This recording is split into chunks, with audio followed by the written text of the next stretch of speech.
Dirt racing is available now. Download your copy today.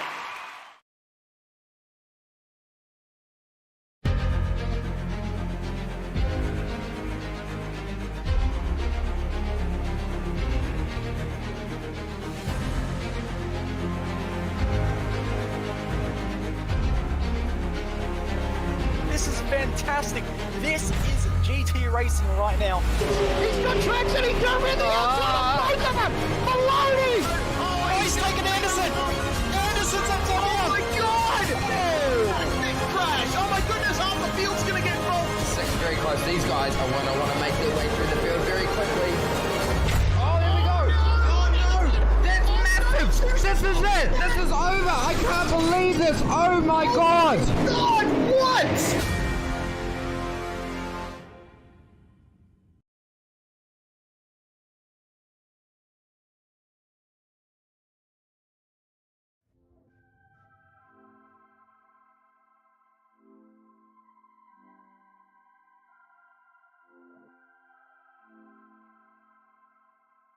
Southern Cross Esports Series is back. Summer Series 2022-2023 returns, and we head to Fuji for the first time in the series. The all-new to iRacing Fuji Speedway hosts round one, the 22-23 Summer Series. Jay Kennedy here, sitting in the host chair for just a little moment while Daniel Yeaman makes his way home after prior engagements.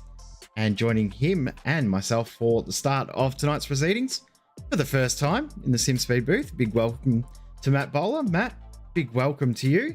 Fuji Speedway, This is going to be an incredible race and an incredible track. Yeah, for sure, Jay. Thanks for having me as well. I do appreciate it dearly. Should be a fun track tonight at Fuji. Long straights, long twisty, tight corners, and a very wide track. So a lot of open racing between one another, side-by-side action through multiple corners, and obviously that main straight, a lot of draft opportunities, and it'll be a matter of fact of where people will prioritize their overtaking. Yeah, I mean, overtaking going to be very, very interesting to see here. Of course, that huge long front straight, one of the longest main straights in world motorsport. It just entices passing, but if you try and overtake too early or try and get some side draft too early, you can allow your opponent to come back at you. So passing into turn one, very, very crucial. Passing into the chicane, into the hairpin at the end of the lap. I've actually realized I've just put up the wrong track map, even though I did do an updated one before. We're running the no chicane version, so at Dunlop it does continue straight on to turn 13. But there's very, very fast corners here. Not too many slow corners, except for that final sector and the hairpin as well as turn one. But it does have a really interesting flow to it, doesn't it? Yeah, exactly right. A lot of opportunities for switchbacks, and obviously the main thing with the compulsory pit stop for every driver tonight, that pit entry, very high speed, and you have to stop the car at about 80 kilometers an hour. So it's going to be pretty tough to see what these guys can do, especially entering that pit lane. And yeah, hopefully we don't see any penalties from entering the pits too fast. This track opened quite a long while ago, hosted 2 Formula One Grand Prix in the mid to late 2000s, both rain interrupted affairs. Typhoons. Originally this circuit was original concept was for a NASCAR style oval, but I think we're much happier with the design that they've gone with in the end here. Much better running this style of track and this look of track. This is the format for the night's racing as it was last season, exactly the same. Race 1, 20 minutes, flip the top 12 after race 1, send them back out for race 2, double the race distance, and that compulsory pit stop you mentioned before. It has been such a game changer in this series. It's going to be interesting to see how the strategy plays out. When do you pit? Who do you pit with? Do you pit with someone to keep some draft down that front straight? Yeah, and we obviously can't forget the undercut or overcut. When taking new tyres, you can pit a lap earlier and have a tyre advantage for that one lap against your competitor, especially if you're fighting for the lead. That undercut could be the make or break to win you that race. 100%. And speaking of making or breaking your night as well, qualifying is underway. New names to the series. It was great to see as well. Hugely successful last season. It's great to have the crew at Southern Cross Esports back once again for their summer series. Johnny Lutzu is reigning champion out there once again. He'll be wearing the number 1, of course, the 1 through 10 you see in this series. I think I'm just going to steal your information that you actually had. Well, as our punter has a big slide here. Number 1 through 10 are as they finished the last championship season. So we do get a good guide on where drivers were last season, and then in comparison later on, we can see where they stack up in comparison to where they finished last season. Yeah, exactly right. And you know, the main thing is, there are quite a few number of teammates out on track together. So with how big the straights are, obviously we will probably see some slipstream between one another to get those extra tenths against their competitors. Is the run through where the chicane is on the alternate layout, on the Grand Prix layout, running without the chicane. There's the infamous section where we've seen all sorts of drivers hit those sausage curves and get launched up into the air. I mean, I think that MotoGP or World Superbikes, we saw riders absolutely launch through here, in through the final corner. Got to be careful not to slide the car too much through that final corner. Of course, too, you look at the way that they're all moving across the track to try and get a little bit of draft off each other as well. There's no escape rule as well, so into the pits to come and get a fresh set of tyres for Kyle Ridley. And set up for another run. Great to see all these new drivers out on track as well. Great to see some names returning as well. Lutzu, Watts and Hearn, as well as Zani in the top 4. But driver in P5, definitely not on my radar at all. I honestly have never seen him on iRacing. It's great to see new names up towards the pointy end. Yeah, it's good to see him, only, just about 3 tenths off pole at the moment. So really anyone's lap to get pole here. But yeah, like you mentioned with the sliding before, it's very crucial when you get on the throttle around here. From my past races around here, I've noticed a lot of elevation change, especially in GT cars. Got to be quite easy with the steering, and from what I've seen so far, there's a lot of twitching with the steering and oversteer moments. But yeah, one little slide out of that final corner and you'll run down that main straight is pretty well done. The other part of this series as well that we haven't talked about is fixed setup racing in this series as well. So everyone running the iRacing high downforce setup means that everyone is on the exact same car behavior, but sometimes that plays into drivers' hands and other drivers find it a little bit more difficult. But overall, it definitely does provide interesting and usually close racing because everyone is fairly evenly matched. Yeah, exactly right. There's a lot of people who disagree with the fixed setup type races. Obviously, the more experienced guys like to build a setup to their liking, and they find a lot more time out of that. But having the setup fixed to every driver is a really great addition, I reckon. Everyone's going to be using the same thing, so we know that there's no advantage or anyone running a different sort of set of wing. Everything's identical. Yeah, exactly right. Making sure everyone's running a very similar or identical car definitely plays an impact. I think the high downforce as well is going to be interesting seeing that into turn 1. I'm going to step aside. Thank you, Matt, for having me alongside you. Dan Yeaman jumping in with you now. Dan, take it away. Thank you for that one there, Jay, and thank you to everyone for joining us here for the return of the Southern Cross ESports, now the Summer Series for 2022 and 2023. Thank you for being able to cover the start of the show here tonight as well, both yourselves, Jay and Matt, and also, therefore, great to have you in the box tonight with me, Matt, to do some commentary work of your own and get you out of the driver's seat for a short change here and get back into the swing of things with this group of drivers once again here after covering the championship series across the winter part of the year and personally having picked up the end of the summer series with the SimSpeed crew, that very famous round at Bathurst where I decided to evoke, I believe it was, I said, quote, 2005 wanted its track blockage wrecker back because we decided to recreate it on the exit of turn number 2. But, well, looking forward to be able to work with you on this one tonight, Matt. Give us a run through, give me, I guess, a run through real quick here on broadcast. What have we missed so far tonight with qualifying 10 minutes down, 5 minutes to go now? No surprises, though. I can see that Gianni Lutsu, defending championship winner from the championship series, currently sitting at the top of the charts. Yeah, exactly right, Dan. He's come back into the season just where he left off, and he's just over 2 tenths clear of Brody Watts in P2 and Trevor Hearn in P3. very close between those two. I think the front row is still not exactly sorted. But yeah, Gianni is definitely looking good for that pole position right now.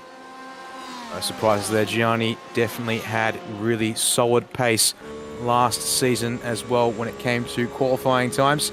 So good to see. I thought, let's just have to say, definitely he will be quite happy to see himself picking back up where he left off of. Glad to be able to have a couple of drivers here tonight on the Zoom feed as we watch here a couple of our guys coming through turns 1 and 2. Apologies, I haven't quite picked up who we've got here, but I'm going to guess it's Trevor Hearn in the number 4 machine, tailing his teammate Brody Watts. 949 Sim Racing duo currently sitting 2nd and 3rd, and looks like we'll see in a couple of seconds they'll get to the first sector marker here at Fuji International Speedway, Matt, and see if they improve. In fact, if my timing is doing right, I believe they might just be on a personal best here at this stage. Yeah, that's right. It definitely seems like an okay lap as long as his teammate hasn't held him up too much. But yeah, one thing to mention, this session is a hard cut, so as soon as that timer hits 0, that session will just immediately cut off. There's no time to complete your lap. So you've got to make sure you get out there and get your lap in before that timer hits 0. Sure, right. We have seen that across a multitude of series covered here on SimSpeed TV. For those of you who don't know, that's the way the iRacing heat system works here, as indeed aptly put there with that one. So indeed, drivers, they'll be well familiar with it now. This 2-race format we've seen in both, well, entire inception of the racing here with Southern Cross ESports has been of that nature. So no major surprises there. Is well, the other driver we're going to have on Zoom tonight at this stage, Matt, is going to be Dean Hunt here. And Dean currently sitting, pardon me, get my everything in place and be able to see where it is. Currently down in 21st place in the number 47 machine here so far. One of the Frog Juice racing entries, apologies, here tonight. And also trading out the typical who I would see on a Frog Leap entry with some purple, but we'll check back in with him later on across the course of the evening as Gianni Lutsu looks to be trying to improve to a faster time. Now, might not be the fastest at the session, but since I joined, it's the fastest recorded tonight, and he'll get another chance to go again if this lap isn't quite up to scratch. Across the line, he'll come. A 32.948 is not quite going to be enough. In fact, actually, it was an invalid lap there, Matt, so he's got one more chance to try and improve that pole position marker. Yeah, and this is the make or break for him. Obviously, he's got a pretty decent gap at the moment, but yeah, no harm in finishing off one more lap and pushing to the limit. Yep, we'll see what he can do, and also whether guys like Brody Watts and also Anthony Jewell, who has worked his way in between the 949 sim racing pair of Watts and Hearn there, maybe if they can sneak their way further forward. But at this stage, looks like none of them are improving at this stage, and all 3 drivers going to be done. Anthony Jewell, I think the last one, is going to have a chance to make or break. Scott Stevens in the 51 machine, currently P18 in the session. To the line he will come. This is going to be it for him. He will improve to a 133.990. Unfortunately, nets him just a single place on the timing tower, but still picks up nearly 0.2 of a second there, and indeed solid improvement from the 51 driver here at the end of the session, Matt. Yeah, I don't quite think you'll have enough time to complete another lap. Indeed, no, he won't. But yes, once again on board with Gianni Lutsu. Rounding the final sector. I mean, obviously he's had a great season last season to win the championship and claim that number 1 on his car to staple his mark on the series. But as he rounds the final corner, comes down the main straight, no toe to support him. Oh, relatively a decent toe, I guess. He's going to come across the line. Will he improve on the pole position? Yes, he will, just by about 1/100th of a second. Not much in it, but indeed 1/100th of a second he will move that mark ever so slightly forward and put himself at 0.23 clear of P number 2. Final couple of seconds in the session. It's going to be down to who's still on the front stretch here, as we've got eyes on the 23 machine of Travis Dine. He won't get to the line in time. Michael Howlett, will you get there in the 45? I think he's just gotten there. And it didn't improve, though, unfortunately. But that will round out qualifying. It will indeed. You were right. Not quite able to get that one in there. But time to walk you guys through the grid for tonight's action. Looks like we've got 27 drivers getting ready to line up for this race, the return to the Southern Cross Esports Summer Series for 2022 and 2023.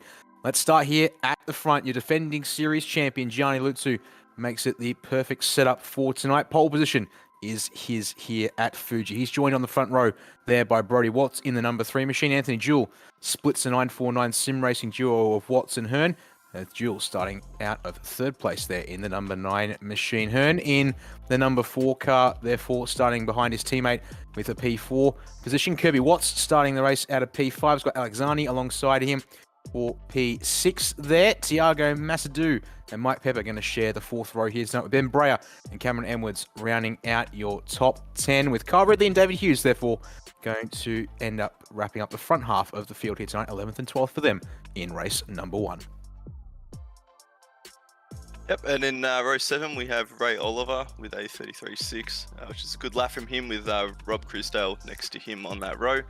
We have Howlett and Dura in row 8, Stevens and Estebar in row 9, followed by Capone, Dine and Hunt, Coburn, Akers and Thalon on row 12. Your final 3 drivers for this one tonight going to be, Tom, you give me the hard one, Yakolevic. Apologies there. I was hoping you'd have that one. I completely destroyed that one there. And John Lee, your final 2 drivers set times in qualifying tonight there on row number 13. Barry Punter also joining the grid. We'll start out of P27 with Keegan. Sutton Baker returning again, a part of 24/7 Sim Services to provide live race control. And the Porsche Cayman GT4 manual safety car, if is so required. So now we just wait for the grid timer to wrap up here, and we'll see the iRacing pace car all the way just now, and we'll get ready for final instructions and information before this race gets underway. Just listening in race control, giving final calls there, Matt, to the drivers. But here is the format for those who are not quite up to speed with this one here, and that unfortunately wasn't quite right. I'll tell you real quick, it's a 20-minute opening race here for this one, and then we'll take a short break and get into the 40-minute features. There it is, there we go on screen. So just like the Championship Series and the Summer Series before, Matt, 20-minute opening sprint out and out, and then we'll invert the top 12 from race number 1 and go for 40 minutes in race 2 with a compulsory pit stop for 4 tyres, which must be taken at least 5 minutes into the race and before we get to the 35-minute mark in that second race tonight. Yeah, exactly right. And, you know, it's all about getting on the throttle here as soon as you can when Gianni takes flight. It's going to be a long run down to turn 1, so obviously people are going to try and make up spots as soon as they can. But yeah, 20-minute race, need time to settle in and pick one off at a time. But it's going to be a good race, I reckon, Dan. I think we're in for a good night of racing, and we'll see when Gianni goes. It will indeed. In his hands, the number 1 machine brings it down the front stretch here at a nice and steady speed here at just 60 kilometers per hour. I think he'll wait as long as he can, of course, with a length of the straightaway like this. The Southern Cross Esports Summer Series is going. Lutsu jumps off the start. He absolutely ditches them all by at least 3 car lengths. Hearn's going to be the man in P2 here across the line as we go green. But Anthony Jewell and Alexani want to get up the inside here for turn number 1. We're going 3 wide for P number 4 here, Boa. Oh, it's going to be big into turn 1. I think I see 3 wide up the inside. Oh, very close. It seems to be relatively clean so far through turn 1, Dan. No spinners or anyone going around, which is good signs. Indeed, we have gotten through turn 1 clean, up through the kink here at turn number 3 for the first time tonight here, and all looking so good so far as well. Single file up front as I'm just seeing, it looks like I think Alexani on the back of Brody Watts there, and having a bit of a moment there under brakes for the first time here as these guys try and get themselves up to speed, because we do have ourselves these RSR cars. Small trouble there for one of the Froglet juiced racing cars. They're in the red trim tonight. Unfortunately, a little slow off the mark. That could have been Ray Oliver, but unfortunately, all around we've got one of the cars up the front of the field, and down the order, Alexani's dropping fast. The number 10 machine has come loose through that little fast right. Kink is off. Further up ahead, more trouble. The second of the Racecraft Gold machines is off. Contact there sees Anthony Jewell tumbling down the order as well here, Matt, at the end of lap number 1. I think I spoke too soon with how clean it was looking. But yeah, that's got to suck for them. Obviously, a 20-minute race. Hopefully, they can get their way back up to the top 12. As we do know, it is a revert 12 after the first race. So if they can get their way back up there, then they still have a pretty good shot at race 2. Oh dear, more trouble at the back of the field. The 111 of Joe Capone, engine smoking, and he's trying to limp that thing back to the pit lane. I believe they do have a fast repair in this series, and in fact, I can confirm that. Where is the magic number that I'm looking for? I can't see it, unfortunately, so apologies there. So, looks like they might not be on for this series. This one has more trouble further up ahead. So, indeed, we're going to cut to our first virtual racing school replay and to see how it happened here towards the end of the lap. No, probably going to back up a little bit here. So, the number 10 of Alexani, who, trouble early on the series, just grabbing the grass, it looks like there, Matt. Yeah. Indeed. Good observation from you there. And then if we can try and grab his teammate of Anthony Gill here, we'll see side by side with Trevor Hearn coming up into the penultimate corner. And indeed, bumps into the side there. Nasty hit. And Joe Capone here in the 111 machine, we saw his engine smoking down the front stretch. What has caused it? Oh dear, Matt, he's going to run over the curbs here. And yeah, they bite hard. And yeah, that's going to cost him. It's very unfortunate for him. Whilst I've been under replay, there's been a lot of side-by-side racing, so it's good to see these guys battling hard so early on. Obviously, it's not a long race, I should say. So these guys are going to be giving it the raw and making up as many positions as they can, as soon as they can, really. Definitely looks to be the case. Small moment for Barry Punter at the same spot. Alexani went around, but looking here at Franz Esterbauer in the number 80 machine as he tries to get himself up to speed here. I think just getting a little entangled there as he's got two cars directly behind him. Sam Darura and Ross Thallon going side by side. Darura on your right of screen in the white and black number 155 machine. Thallon on the inside in the 166 RSW graphics machine. Darura going to get to the inside here. Will he get on the brakes to try and outdo it here against Esterbauer? He will, Matt. And does pull it up nicely on the apex. Gets that place off of that blue number 80 machine. Darura up to P number 15 here at the start of lap number 3 in this race. Yeah, and a bit of a lock-up from the 67 car, but besides that, Gianni has just pulled away miles. He's got a very long length in front of him already, and that's a very good opening statement from him, only 7 minutes into this race. It sure is. 2.6 seconds the gap, as you can see it there on your screens at the top of the standings ticker here, as we continue to watch here the fight, which is now just up the road here, and it's Ben Breyer in the number 58 machine, the second of the RSW graphics and turn-in race apparel paint jobs here. He's got David Hughes, Ray Oliver, and Michael Howlett all lined up behind him. Well, it looks like at the moment it will be a train of 3 here. Hughes and Oliver nose to tail there. Hughes, number 75 machine here tonight. One of the Bush Pig Esports entries, as that's a bad run for Breyer off the final turn. If we can get nose on forward here with Hughes, have a look at what's happened there. There was a bit of a gap between these two, Matt, as they came into the final turn.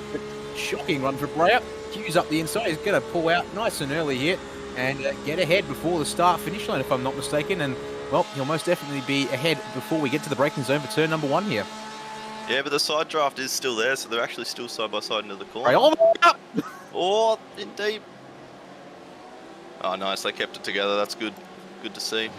Indeed. Good awareness there from Ben Breyer, I have to say, to make sure he didn't turn down there, as Trevor Hearns brought the number 4 machine back into the pit lane. If I'm not mistaken, pardon me, one time into the pits. Oh, there we go. So, black flag, not dictated by the stewards, I don't believe. Can't see any messages from them tonight so far, Matt. So, presumably some kind of mistake coming to the pits earlier. Well, actually, no. Must have somehow hit the internet. So we can see side-by-side bumping between Breyer and Howlett there. Through those turns number 6 and 7 there. Breyer's going to stay ahead here into this fast little flick. The no chicane configuration here at Fuji. We actually missed out on a chance to see it in action also on Sunday night with GT Open Australia. Unfortunately, Jay still living up in country Victoria, having to negotiate the after effects of the Victorian flood. Was a round indeed at the penultimate turn. Mike Pepper in the number 7. Next of our Frog Leap juiced racing entries tonight here this season.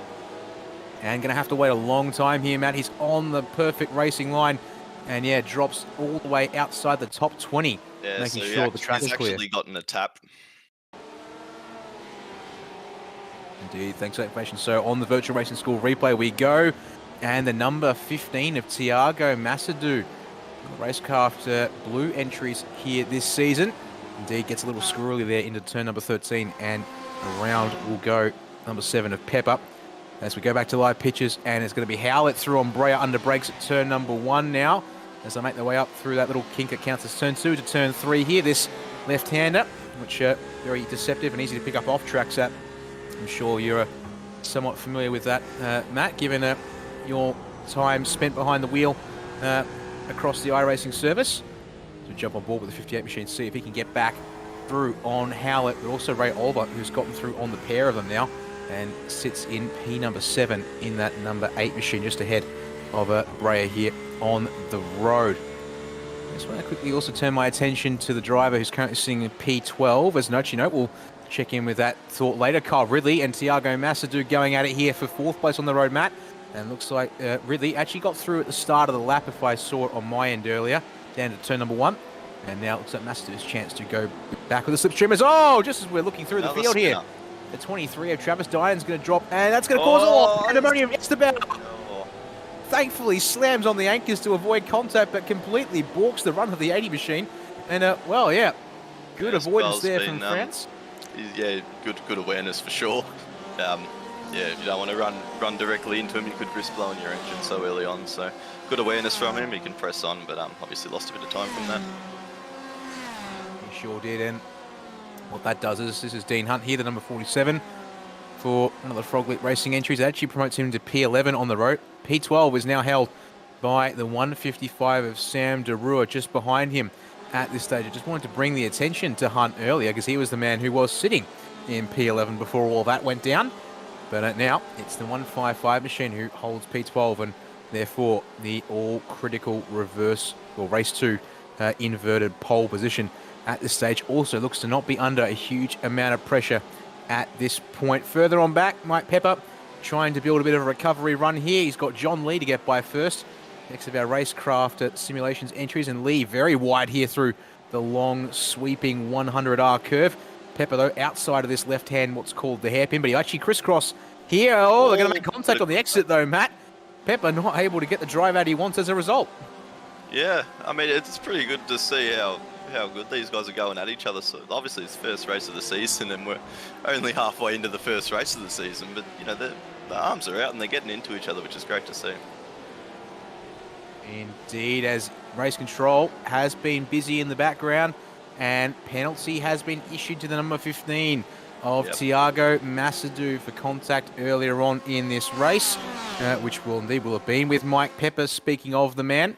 So unfortunately for Tiago, that's going to be a very painful trip down the lane here with a 60km/h pace car speed limit. These cars doing at least 230, 240 kph by the time they get by pit entry. Faster if they've got the slipstream here, such as we do with Ross Thallon Alexani looking to get by Thallon here on the inside for turn 1, and Thallon not able to contest, but can he get it pulled up? Neither car actually hits the apex. They're both going to go quite deep at turn 1, but it will be Zani to keep a nose ahead on the run here to turn number 3, Matt. Yeah, you've also got to watch out at the exit of turn 1. There is a slowdown out there if you run too wide, so that's something that they've got to watch out for if they're running 2 or 3 wide through turn 1. You don't want to be that car on the outside. If you run too wide, you'll get a slowdown, and you'll have to slow right down, and you might even lose more than one spot from the whole thing.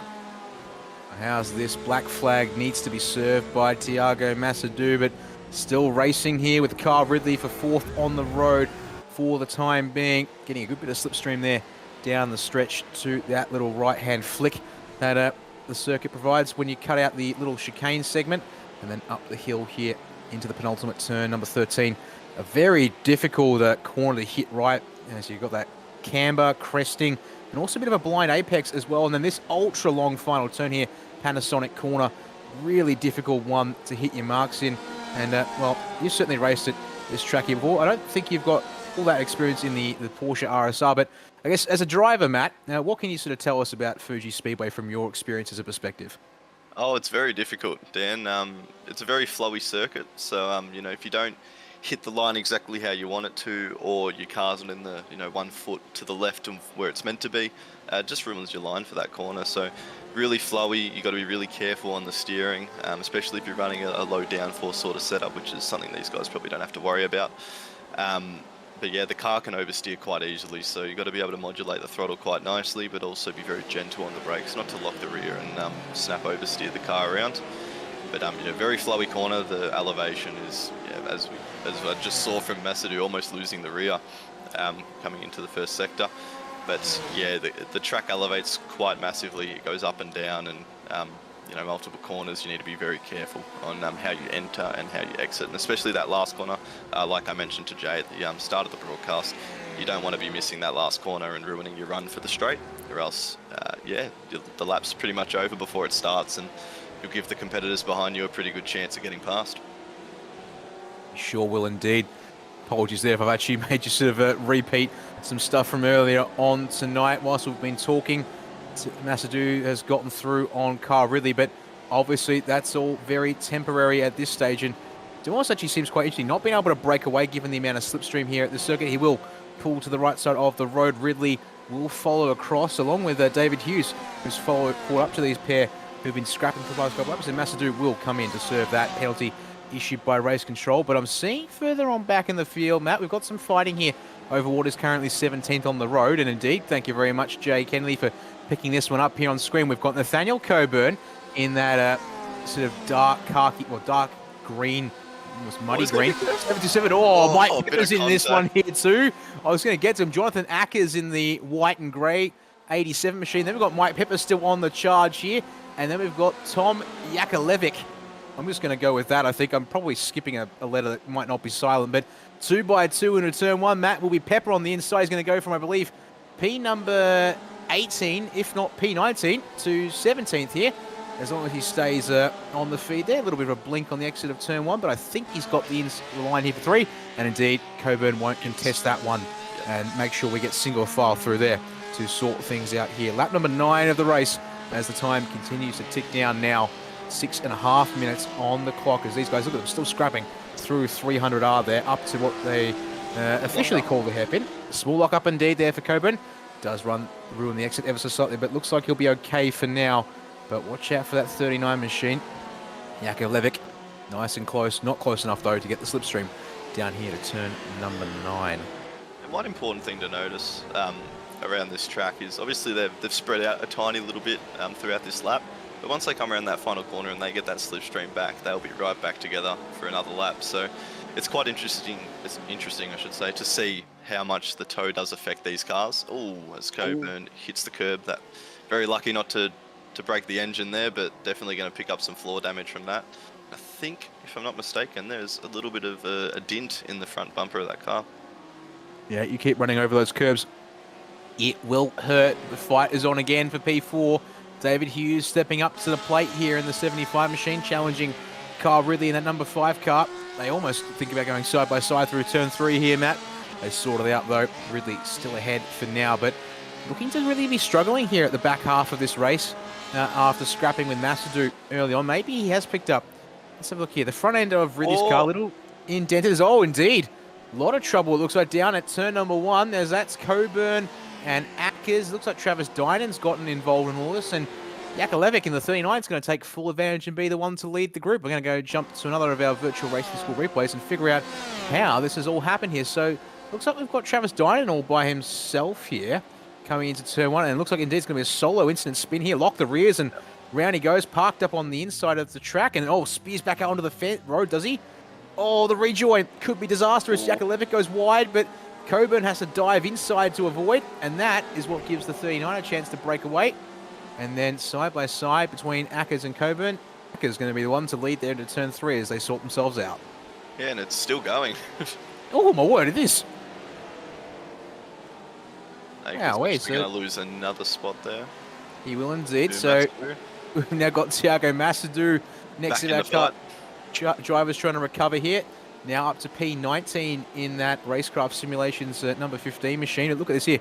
Drivers really struggling to get the car turned in to hit the ideal apex, but Masadu, I think he's going to have one of the good runs here. Also, watch out, Travis Dynan's all over the bumper of Coburn. We're going to go 3 wide, almost certainly here in a moment, as Masadu's getting the double draft now for Coburn. Oh, Coburn, though, with a big side swipe to try and fend off Masadu. He'll get round with the slipstream once, and then comes the second dose, but Dian's going to block it off here. In an attempt, he has to leave a width on the inside for turn 1. And Masadu will get up the inside as Coburn tries to sneak through, but he won't get it done there. We see just that one place change, but Masadu up 2 spots down the front stretch with all of the slipstream he would like in the world. He's up back into P17 at this point in the race. Jeez, can we catch a breath? No. Welcome to commentary. Just when you want a moment to relax, you will not get your moment to relax. You'll have to be absolutely on point from start to finish to make sure that everything you're seeing is covered, as we've got fights up and down the field. Kyle Ridley and David Hughes still going at it. This is Alex Zani and Dean Hunt fighting over 10th place on the road. And Ross Thallon has moved himself into P number 12. Was gotten by Sam Derura a while ago now, if I'm not mistaken, whilst we've been busy looking at the fights elsewhere. So crucially, it's now Thallon in the 166 who holds that position. Side by side for the front stretch, Ridley and Hughes going at it once again. Matt on board here with the 75, David Hughes trying to pinch Ridley to the inside for turn 1, but he will swing out to get the nice grippy part of the road here for turn 1, but both drivers going to miss the apex again, but looks like Hughes has got this one done round the outside. Well, I thought that lockup could have led to something there, but they kept cool, calm and collected, and yeah, still hold position, but the battle's definitely not over with 2 minutes remaining, just over 2 minutes remaining in the first race.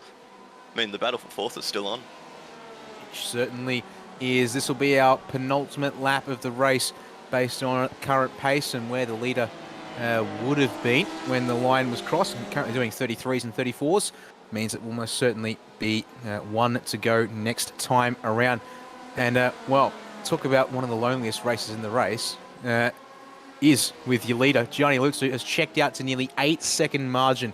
He has not been stoppable this race and just continues to pile on gap, as we are going to pick him up here a second, because he probably does deserve some airtime tonight by virtue of, well, such a dominant performance. He's going to come to the line here with 1:30 on the clock, and actually not that far off getting an extra lap in had things been a little bit quicker over the course of the race. But Barney the flagman does indeed have the white flag for us as we cross the start-finish line. It will be a 13-lap opening race affair as the 949 racing duo of Brody Watts and Kirby Watts there in the background lined up for second place. But look at this here. David Hughes in third. Now it's Kyle Ridley's turn to go on the attack bowler, but watch out for Ray Oliver. We might have ourselves a 2-pronged attack here from the Froglet duo here as we come down to turn 1 for the final time in race number 1. They're going to give it their absolute all into this corner. Last lap of the race. All for the switchback potentially. Needs to get on the power early. No, can't do it. Just going to have to slot back in line, follow the one-line groove, and hopefully slingshot down the inside at some point during the lap. Yeah, he sure wanted to, but not able to make it work. Hughes holds on at least for one more possibility here as we sweep through 100R, apologies, for the final time. Up to the hairpin here, turn 6 and 7. Ridley looks to the inside, but he gets squeezed by Hughes a little bit there with the converging lines. It gives Hughes a chance to hang on to the place, Matt. This is going down to the wire. Ray Oliver still watching on in the background. Ever patient, it seems, from the number 8 machine. He's been working his way forward to the outside. Ridley will look here at turn 10, this flick, and it means that Hughes is going to get an okay run, despite being defensive. Ridley with the dive here at 11, but he's not close enough. Compromises Hughes, though, as they try and avoid those anti-cut sausages. One final chance at the penultimate turn for a lunge. Actually, pardon me, the final turn will be the chance for a lunge, but we'll get back to that in a second. Gianni Lutsu, after winning the championship series across the winter, he will start his summer series defense with a perfect run in race number 1 here, Matt. But let's go to the line because P2 and 3 is sorted up ahead. This is what it counts for P4, but I think David Hughes has got enough to hang on to it. It's going to be close. The straight's quite long before you do actually cross the line, but yeah, I'm pretty sure David Hughes is going to hold on to this, followed by Ridley and Oliver. Very close side by side across the line, and yeah, that's the order they'll be finishing in for this race. Obviously, it will switch around for the reverse top 12, but yeah, we'll get to reset and go all again. Ross Allen will come across the line there in P12 ahead of Sam Derua, so there's the all-important race to pole as it's side by side between Mike Pepper and Franz Esterbauer, and it looks like to me Pepper is going to hang on to 14th place there and get finish just ahead of Esterbauer there on the right side of your screens. Tiago Massadou finishes in P16, but we'll walk through all of that for you later on as the last couple of cars bring it across the line, and that will give us a chance to go to our results here as things wrap up for race number 1. Gianni Lutsu going to be the man to finish the first race with a win. So the number 1 firing on all cylinders tonight here, Matt, with pole position and a very dominant win in this first race ahead of Brody Watts and Kirby Watts, 949 Sim Racing duo there in second and third. David Hughes holds on there for 4th place ahead of Kyle Ridley and Ray Oliver to round out your top 6. Scott Stevens, the next car across the line, just ahead of Michael Howlett. We missed out on the very end of that fight there, 7th and 8th between those two. It'll be Ben Breyer and Alex Zani, who were a little spaced out there to round out your top 10 tonight. Yeah, that's right. Then on to 11th, we have Dean Hunt and Ross Thallon. That was obviously Ross Thallon and Sam Dura was the big battle for the reverse top 12 pole. Followed on for that in 14th, we got Pepper, 15th, Estebar, Massadou, Jakovlevich, Akers, Coburn, and John Lee rounding out the top 20. Indeed, 21st place tonight's going to go to Travis Dynan there in the number 23 machine. Anthony Jewell in 22nd place there in the number 9, not quite able to recover there in this first one tonight. Cameron Edwards, for him, he'll finish that race in 23rd. That's a bit of a shocker there for him too, having started up in the top 10 tonight, those two drivers. And Trevor Hearn as well, I should say, 24 for him, dropping down much like Anthony Jewell, unfortunately. So watch out for them to come back through the field. Barry Punter and Joe Capone, your final 2 drivers to finish on the lead lap of the race. And then I think I've seen, unfortunately, some technical problems for Robert Christel. Ends up 6 laps short of the finish there in the 808 machine for race number 1. Well, we're in the midst of a quick break here for this first round of the Southern Cross Esports Summer Series for 2022 and 2023. But what that means is a chance now to thank all of the sponsors and partners that are going to make this series possible once again. And big thanks first up to V8 Drive Day Perth for returning as one of the major partners for the series, offering rides and hot laps in specially prepared V8 race cars around Wanneroo Raceway. You can be the passenger or the driver in what is the closest thing to the premier touring car category in this country. Here, thanks to the team at V8 Drive Day Perth. Make sure, if you're in the area, if you want to get yourself a ride or a drive in one of those V8 machines, check them out at v8driveday.com.au. Also want to say big thanks to Word of Mouth Signs for returning once again for this series and continuing to support the team at Southern Cross Esports. The best in signs and graphics from everything from vinyl wraps for cars, vans, and premises, along with others across the things including laser engraving and graphic design. No job too small or probably too big as well for the team, for Pip and his team at Word of Mouth Signs. Make sure to check them out at wordofmouthsigns.com.au, or you can get in touch on their mobile of 0400 551 555. Also want to continue with saying thanks to VRace Experience, the best full motion simulator experience in Perth, located in the heart of Osborne Park. Using Motum simulation technology, professional hardware, and class-leading virtual reality goggles allows you to get yourself racing like a pro and fully immersed in the experience. If you're in Perth and want to check out what they've got on hand, find out more by going to vrace.com.au. And well, speaking of that motion simulator hardware, big thanks again to Motum for supporting this series. Also, their patented True Motion technology allows for 6 degrees of freedom, along with a fully immersive virtual reality environment. Their solutions are available across the country and around the world, meaning Motum is working with a leading host of brands as well to deliver that experience. To find out more about Motum and their True Motion technology and simulation hardware, check them out at motumsimulation.com. And last but certainly not least, here with our partners and sponsors at Southern Cross Esports, the team handling our race control tonight once again for this series, 24/7 Sim Services, an independent provider of live race control, rulebooks, officiating and more on all sim racing platforms. Check them out at 247simservices.com. Well, with that little sponsor read, and the first time I've actually done the sponsor read for this series, so it was actually a bit of a mouthful, and I might need to work on a presentation there. We've got ourselves about 50 odd seconds left to prepare ourselves for race number 2 here, Matt. Also, looks like a bit of advice handed over to Director Jay Kennedy. Technical problems for Robert Crisdale, the reason for his... I saw him disconnect and return to the server, so technical problems, unfortunately, for the 808 machine. I believe he's back in the server at this stage, but we'll see if he is able to start race number 2 in about 30 seconds' time. And, well, after starting in P14, he'll certainly be keen on getting back out there on track. And, well, I would say race number 1, Matt, usually the one that goes pretty well. Race 2 seems to be where the shackles can be let loose pretty quick here.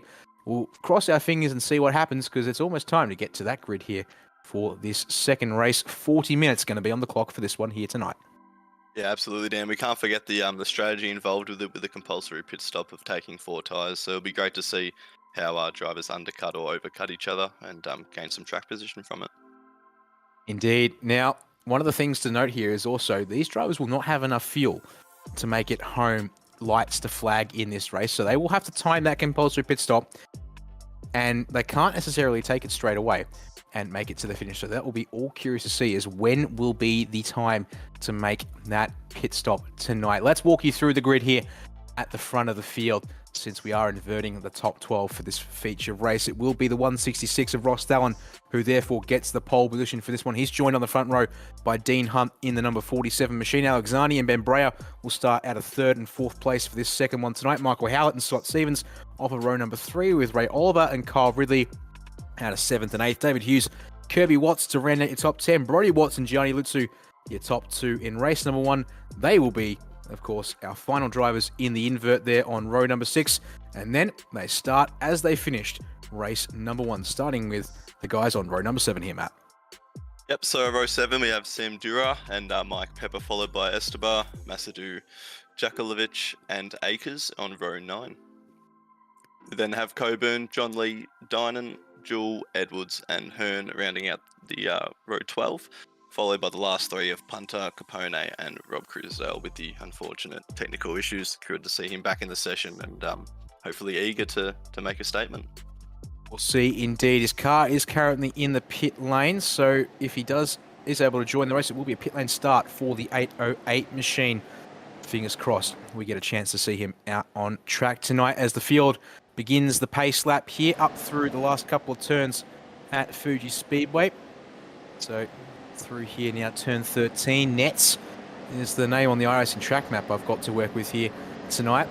And then climb on up the hill to Panasonic Corner, turn 14. This lovely shot here gives a nice impression of that elevation change you were talking about earlier, Matt, and just how much these drivers are working with unsighted apexes. And doubly so if you're not running something like a triple screen, even an ultra wide or virtual reality setup. If you're down to a single monitor, you have to be very particular about how you pick your apex there, as they're going to file on down to the start-finish line here. Remembering that the actual start-finish line is actually fairly early near the pit exit. So all eyes on the 166 of Rostel, and when does he go as they continue the pace here at just around 60 kilometers per hour. It'll be a game of who can make the jump forward. Keep your eyes on that Racecraft 95 Sim Sports car of Gianni Lutsu. Right side of screen, 6 rows back. We wait for the green. Ross Dallin will go nice and early. We're on the way for the second race here at Fuji in the Southern Cross ESports Summer Series, and he will get a nice jump, just like we saw from Lutsu in race 1 as they come down 2-3 wide to turn number 1 once more.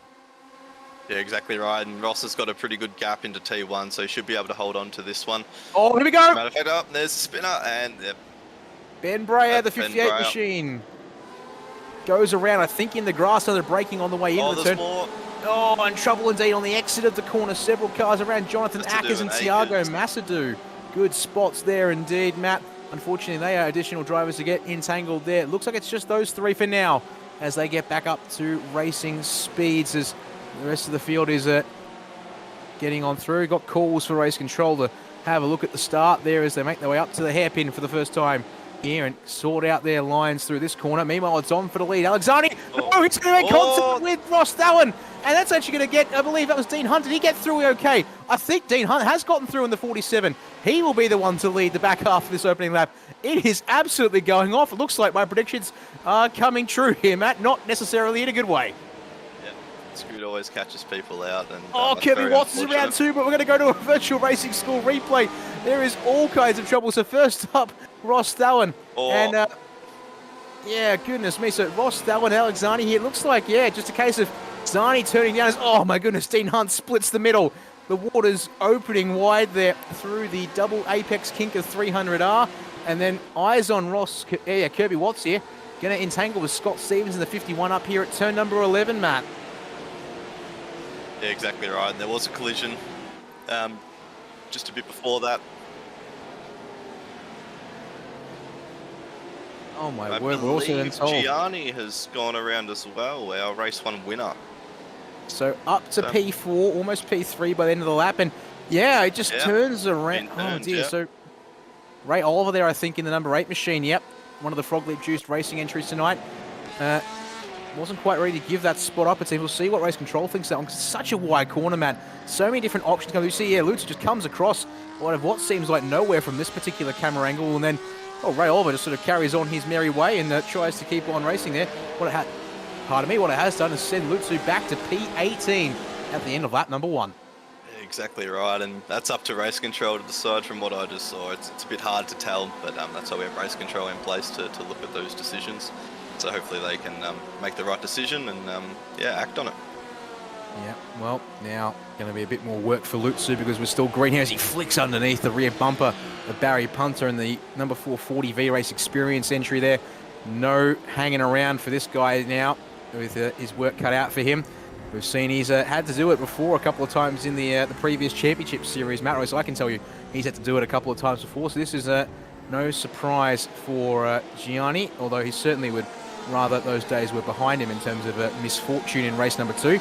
As it's going to be side by side here between what looks to be Mike Pepper and Brody Watts, but Brody Watts not going to be able to get past here as Trevor Hearn's looking to in the number 4 machine. So 7 versus 3 versus 4 here down the front stretch. Pepper needs to find somewhere to go. He'll try and cover the inside, wide. but there's a car width to the inside indeed. 3 wide under brakes at the start of lap number 3. Watts on the outside, Pepper in the middle with Hearn making it a 949 sim racing sandwich. They will both get through on Mike Pepper on the exit of turn number 1. And it looks like it'll be Brody Watts to lead those duo. Number 3 leads number 4 into turn number 3. But Pepper going again. No, not able to get up the inside to force the issue. Although he stays, it's a spin though in the background. Someone's going around there. I believe it's Travis Dynan. Yeah, it is the 23 machine has gone around and now drops from P11 down out of the top 20 now. So more dramas here on lap number 3. We'll stay here with this, Matt, because all kinds of crazy, it seems, going off at this stage.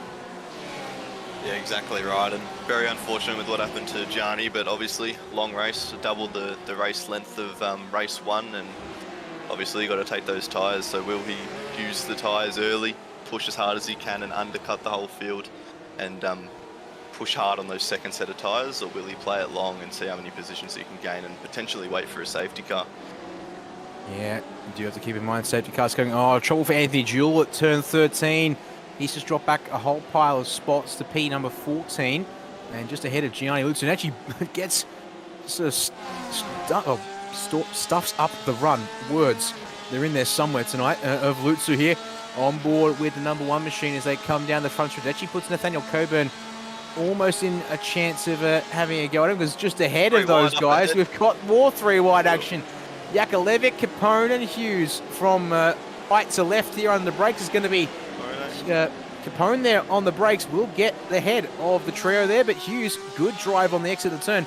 He's going to challenge into turn 3, but he'll be on the outside of the left-hand flick here. Well, Capone is going to hold on to it.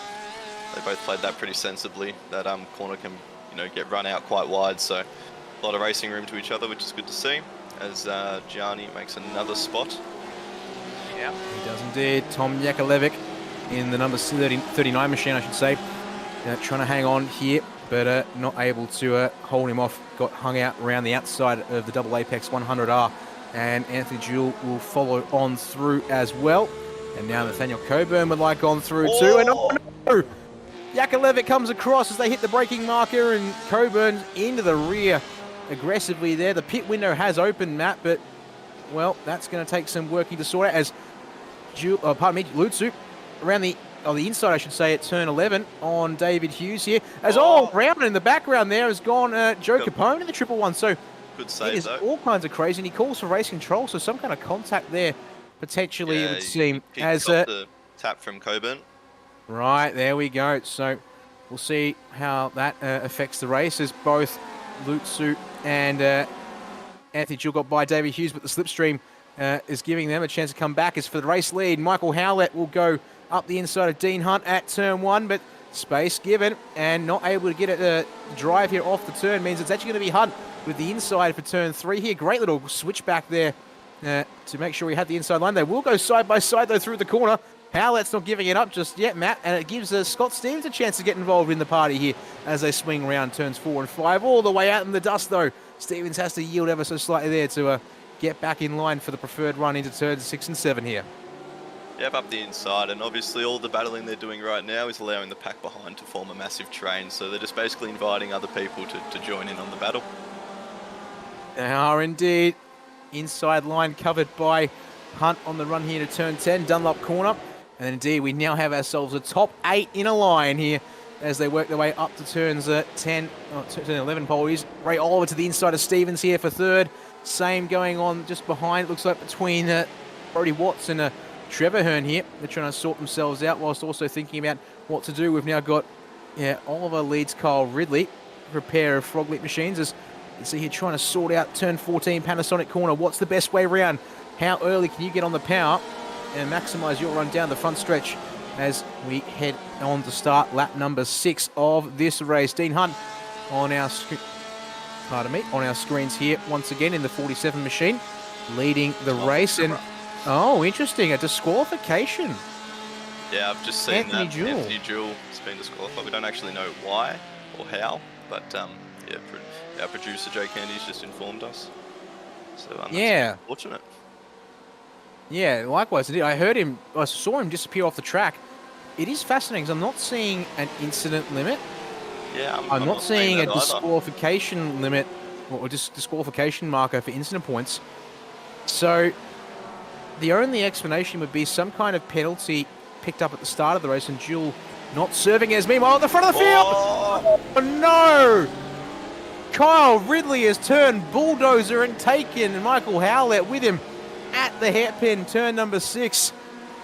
Unfortunately, that's caused that front group to scatter, and I think Howlett, well, he's got going it. Oh, that car is damaged. It's not quite a mechanical black flag yet, Matt, but that car is probably headed straight back to the pit lane at the first possible opportunity. To the virtual racing school replay we go, and unfortunately, Kyle Ridley too far back up the inside there on Scott Stevens, takes Howlett with him as a result of that move.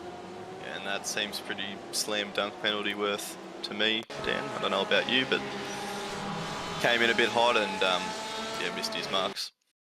Yeah, would be a good move if it was just Stevens who was going by, but unfortunately completely misjudged the car ahead in Michael Howlett, backing it up to get his preferred run through the corner, and does a bit of damage to his car, pretty serious damage to the 45, which we can see in the background is shot. I think is going to come here to the pit lane and get that compulsory stop done. Yep, on the brakes there in that very early and very committed pit entry. So he'll get his car fixed up the inside and back out again. And indeed, while all that's been happening, Gianni Lutsu carving his way back through the field, back inside the top 10 into P number 9, as you saw there on your screen for a second. And he now has Cameron Edwards directly ahead of him next up as we check in with the fight for what is now two of the guys from Froglit Juiced Racing. Dean Hunt still leading, but Ray Oliver now his turn to be lining up a chance at that lead of the race. Brody Watts and Trevor Hearn not too far back behind, but there is about 9/10 of a second or so between second and third, I should say, apologies. As up the inside, Ray Oliver goes Dean Hunt. Not going to fight that one too hard. Work together as teammates here, especially with the 949 Sim Racing duo coming, but that looks to have been a bit too conservative from Dean there, Matt. Brody Watts now on the bumper as they come through the final couple of corners. Will allow them to suck right up again to the back of the top 2 here down the front stretch. Exactly right. They're pretty close up, so I mean we could be on to see some more 3-wide action down the main straight once again.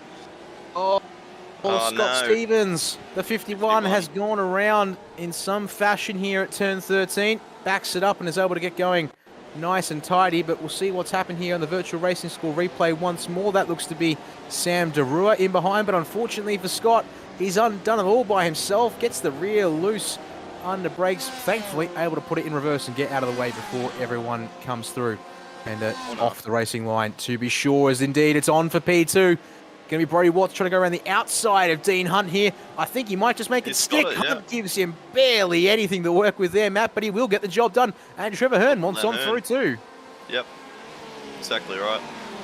And just following on from that spin, it's quite obvious that that corner is being a bit of a hassle for everyone tonight. I mean, we're seeing quite a few spins or passing opportunities that have gone wrong, but yeah, a lot of cars have gone out specifically in that section of the course rather than others, which is quite interesting to note.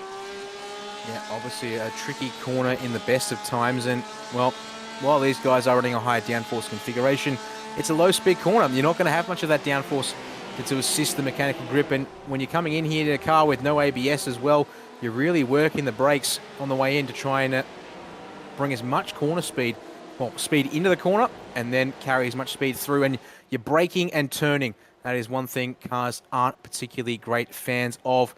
One of our first drivers to take, it's actually going to be your second, I should say, who's taking scheduled service here in this race, Matt. Going to be Alexani there in the number 10 machine. If he's not careful, though, he will be at risk of almost going a lap down as Ray Oliver's bringing the front of the field around down the front stretch. Zani has just gotten rolling now, and I think he's just left the pit lane, so he will just be ahead of that group. Michael Howlett has also taken service and gotten out ahead. 35 seconds stationary for 4 tyres and a splash of fuel tonight. Deep dive from Brody Watts under brakes to the inside. He will take the race leader at turn 1, although he gives space to Oliver there on the outside. Doesn't run him out as wide, and that gives Oliver a chance to try and fight here for turn 3. Trevor Hearn indeed going to come try and fight for this too. No, he's backed out of that, but Ray Oliver will hold on to that position. He will. Good driving there from Oliver. Also, I have to say, very polite there from Brody Watts, going for the race lead in that moment there.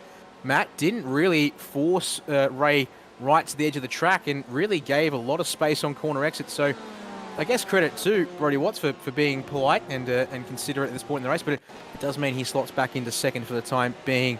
Another replay to look at here, thanks to Virtual Racing School, the 23 Racecraft Simulation. We're seeing Travis Dine actually going around quite a bit earlier, I would suggest, than I would think at that penultimate corner. But once again, getting caught out there with the brakes too hard, maybe.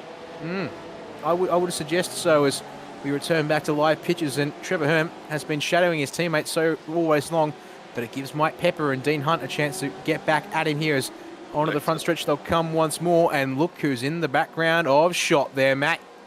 Your man who started in 12th, fell to 18th, back up to P number 6 and closing in rapidly on that top 5. Yeah, exactly right. All it's doing is allowing Lutsu to close right up. But I think Brody knows that he's in a good position here. He knows that he might potentially be quicker than Ray, but he's having a move right now at the inside, and looks like he's going to pull it off. Oh no! Trevor Hearn, the number 4, 949 Motorsports entry, tries to follow his teammate through at turn number 1, Matt, and bumps off the side of Ray Oliver there, opening the steering up on exit, and unfortunately around he goes. Oliver looks to have gotten away with that one pretty lightly there, all things considered, but that's not too bad, I guess you'd have to say. But now the field has to regather itself once more as another driver slips back to P11 for the number 4 machine, in behind fellow 949 sim racing teammate Kirby Watts in the 67, as Hearn very wide there on the exit of the hairpin here at turn 6. So more work to do again for the number 4, another driver who in this second feature race had to really come charging through the field, was a long way up from where he started. Still is up 13 spots, being back in 11th, but well, could have easily been on for 20 plus places in this race if he get up towards the podium here at the end of it. Yeah, absolutely. And one thing to mention is all this battling and passing opportunities has allowed Lutsu to climb right back up into the top 5. It's obviously been spun at the start of the race, which dropped him right back down to 18th, but you know, we're only going on to our 11th lap now and he's back in the top 5, so extraordinary driving from him. Yeah, credit to the pace behind the wheel of the number 1 95 Sim Sports entry as he's trying to get past Dean Hunt, but Hunt's not going to let him up the inside. It's incredibly dusty offline though, so Hunt a little early on the brakes on the inside, but he is going to commit there to the apex there, gets it pulled up nicely, and the exit's pretty even here. Now, if Hunt can potentially stick it around the outside, this will force Lutsu to have to back off, but no, Hunt will concede the spot there and get or just have to tuck back in behind. So up to 4th place now for the number 1 machine as it's Kirby Watts to the lane there. And looks like Trevor Hearn also in the lane. So the 949 Sim Racing duo coming in together to work together. The tandem draft going to be critical, of course, where possible. As we check back in with the fight in this top 5, it's mostly on between now Ray Oliver and Mike Pepper, but Gianni will go and get them in due course. And he's got a bit of gap to work into, but we've seen here that Gianni, one of the fastest drivers on the road, with or without the slipstream tonight. Yeah, exactly right, and you can see that Mike Pepper is poking the nose into the corners, just letting Ray Oliver know that it's got, a bit of a moment for Brody Watts. Huge moment for Brody Watts. Yep. He will slot back into P3 at least, but it means now Gianni Lutz has got another car to get some slipstream off of, so that makes his job even easier here. And it's going to be Ray Oliver who gets another chance to lead a lap here at Fuji International Speedway. Message from Race Control in the meantime. The 727 of Nathaniel Coburn has been black flagged for an incident early on there in this one. It's actually going to be Mike Pepper who's going to try and take the lead here under brakes at turn number 1. Brody Watts thinks about getting on through. Switch back maybe from Ray Oliver indeed, Matt, but no. Looks like Pepper will have the advantage to turn 3, I think, but very defensive yet no Ray Oliver rolls out. Indeed, those boys both running in Frog Leap Juiced racing colours. You'd like to think they would be willing to cooperate at this point as their teammate Kyle Ridley into the lane. He'll get his service complete. You can see they're a fast repair taken as well on the pit lane. Yeah, exactly right. And I'm sure Mike Pepper and Ray Oliver are talking to each other. As Gianni Lutzu dives up the inside. And Ray Oliver around. My, might have lost that on his own. Is getting very busy indeed. Somehow doesn't go crazy with chaos in all of it. Gianni Lutzu moves to 2nd place on the road. Brody Watts now going to be on his tail. The question is, can Watts keep up with him here? He will obviously have the slipstream down the front stretch, but if Gianni can have a cracking couple of corners here at the end of the lap, this twisty technical final sector of the circuit, he'll have a prime chance to really easily defend it into turn number 1. As you watch here up into turn 13, you can see Watts actually really trying to square those corners off to get the power down early, swing out wide on the way in, wait, and then turn in tighter. And then on to the front stretch here. That's a nice range there for Brody Watts. He'll most certainly be in range for a pass attempt at turn 1 as Lutzu 1.8 seconds behind Mike Pepper in the race lead. But Pepper brings it to the pit lane, so the number 7 will bow out of the fight early. He will be joined by Ray Oliver, so Gianni Lutzu, I think, officially leads that lap there, Matt, by only leading about the final 10 or so meters. And he has been able to hang on ahead of Brody Watts. Unless Watts there on that particular lap, I'm curious. I'm just going to jump on board with him again and listen back to his throttle inputs. I wonder if he was fuel saving on that lap. He potentially could be, but I was wondering the same thing before this race began with a compulsory pit stop, and tyres are going to take longer than obviously the fuel for the car. So I don't feel like the fuel saving will obviously matter as much as it normally would if you didn't have to take tyres. But yeah, he definitely could be. It could be some sort of strategy that he's found that's quicker. But yeah, it's really a matter of when these guys decide to duck into the pits. We're obviously halfway into the race and you need 4 brand new tyres, and with those 4 brand new tyres comes a whole bunch of extra grip and pace around this track. So it's really up to, who wants to make that jump. We've seen a few people jump in the pits, but right now, if I was Brody Watts, I'd probably be jumping into the pits quite soon, hopefully getting an undercut on Gianni Lutzu and being able to defend that first position. That could be an option, you're not wrong, but also consider slipstream here being pretty powerful. But having just done a run on board with Brody Watts on that last time down the front stretch, I don't think he was fuel saving. And to be honest, the gap is just going up between your top 2. And in fact, Brody Watts is going to come to the pit lane, but I think he's going to get a black flag here for an unsafe entry. He has gone straight across the giant white line. And you know what? I reckon this is what people are potentially getting black flags for if people have come to the pits early. This track here at Fuji, you have to commit to the pits incredibly early. As I'm watching for Brody Watts to see if he gets a black flag from iRacing. Yep. No, nothing yet. Did he get away with this? I think he might have gotten away with it. It was very tight. I was under the impression you had to commit to the pit lane here at Fuji right at the start of the white line that dictates to the pit entry trajectory you have to take. But looks like that's not the case. So okay, consider myself educated mid-race once again, Me too. as you do.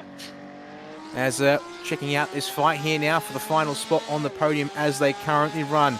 Season Administrator Cameron Edwards in the Jazzmat Steel Fabrications number 6 machine map.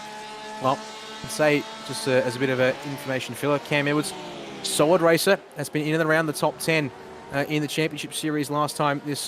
We were here with Southern Cross ESports earlier on in the middle of 2022. And looking like, once again, he's going to have, I think it's a decent pace here. As he does have, though, David Hughes and Sam Darua for company as they work their way out a couple of turns. Darua there, as you point out there, a little bit of a slide, does drop a couple of car legs as a result, but bad run for Edwards. It's on for David Hughes down the front stretch here. Yep, too wide. And all it takes right now is one little moment, and Durana could have the position, but Cameron Edwards decides to jump into the pit lane, take his compulsory pit stop. He does indeed. As we're being told, it is a huge pit stop for Brodie Watts. 1 minute 19 seconds. It's only just been completed as he comes out of the lane in 20th position and a lap down on the race leaders that he was racing with just a lap ago. So whilst we're not seeing a black flag maybe they're potentially against his name, yeah, that would imply a black flag penalty was served. Well, it would be a 40-second hold, wouldn't it? It would be thereabouts, and that actually lines up 1 minute 19 stationary if you have 30-odd seconds for tyres, and then maybe 5 or 7 seconds for fuel, depending on how much you want to put in to make sure you're good to the end. He's had about an extra 40 seconds added to his pit stop there, Matt. Yeah, so that definitely seems like there was a penalty for what we thought wasn't okay, and it seems to be that way that it wasn't okay. So, yeah, very unfortunate, but yeah, it is what it is. Indeed. Cameron Edwards, service complete, rolling down the lane. He is currently looking on track to come out somewhere in and around Ray Oliver potentially here. No, Ray Oliver's going to go by him into turn number 1. Lucy's coming in. They make their way out as well. Good spot there indeed. Your race leader, Gianni Lutzer, just after the halfway mark, will bring the number 1 machine to the lane, looking pretty committed there on the brakes, and actually backs it off under the pit speed limit there. So nice and conservative from your race leader to make sure it doesn't fall afoul of the pit entry. David Hughes stays out. Sam Darua also stays out. So they will take the race lead on this particular lap. In fact, it looks like there's going to be several cars all staying out. Ben Brea is the only one to join Lutzu on this lap so far. So 4 cars go through. Hughes, Darua, Capone, and now Stevens. Franz Estabauer next to go through as well. So the leader of those who have pitted, Mike Pepper in the number 7 machine, currently heading up through turns 11 through 13 here, Matt, but he should come out behind Gianni Lutzu based on the, well, quite absurd pace, relatively speaking, that we've seen from Lutzu, even in clean air here tonight, as this group makes their way around the last couple of corners. And indeed, whilst we've been busy talking about everyone else on the track, unfortunately for Kyle Ridley, a black flag from race control. Unfortunately, can't tell you what for, but he will have to come down the lane and serve that drive-through.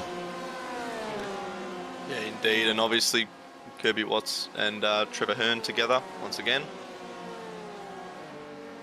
So here we go. And actually, that's a lot closer than I thought it was going to be, Matt. Gianni Lutzu out of the pits, but having gone longer, it seems, only just going to come out about a second or so clear of Mike Pepper. Now, that does mean that Pepper's got half a chance of getting through. It looks like there's been trouble for Scott Stevens again in the 51 down at turn number 10. He was running there in 3rd place before they came for the stop. Actually, pardon me, would have still been in 4th place. But is now in a sort of island of his own as David Hughes responds to the pit stops seen further up ahead. To the lane he will come, but Darua, Capone, and Stevens all staying through. Franz Estabauer will join him in the pits and check back in with this battle for the effective race lead. Still hanging around a second here, Matt. Does Mike Pepper have a little something for Gianni Lutzu? What he might have is some traffic here of John Lee. Where does Lee go? He really shouldn't. Oh, okay. John Lee will way to do it, yep. fire a long way past the preferred line on corner exit there, as Mike Pepper really pushing the limits of the track to make sure he stays in touch with your net race leader. The question is, how much does that cost him through the And, turn, about a 1/10 of a second, I'd say, Matt. Yeah, but Mike Pepper still looks to be in draft range, so if he can quite capably keep up with Gianni Lutsu, then this race is not over for him. But if Gianni can spread that gap just out to 1.5 seconds or so, then Mike Pepper's definitely going to have a rough time catching up. He will. Little wobble on the way in under brakes for Gianni there, but does gather it up nicely and is able to actually extend the advantage on Mike Pepper. So almost got the breakaway here at 1.2 seconds. And again, next corner, he pulls another 10th. Gianni just really looks to be in a league of his own tonight, Matt. Still obviously has 3 cars ahead that needs a pit, but looks like he is well on track to sort things out here to make it a clean sweep, despite the drama here in race number 2. Looks like it's going to be Sam Derua from the lead into the pits, Joe Capone into the pits as well as Scott Stevens in as well. I think we might have just found the point at which these cars are running out of fuel on the fixed setup tonight. Matt, 17 laps to the tank for your top 3 here. Yeah, it would have been helpful if we did know that before the race, but I guess we've found out eventually, so that's good to know. We can figure it out for next time. Yes, that's right. All If right. I'm not mistaken, Gianni Lutsu should pop out in front. Yeah. Everything is lining up for Lutsu to take it. Oh my goodness, there in the background a shot. One of the 949 sim racing cars, Kirby Watts in the 67. Has a massive moment out of the penultimate corner there. It's going to allow Ray Oliver by, but it does give Kirby a chance to get the slipstream back down to turn 1.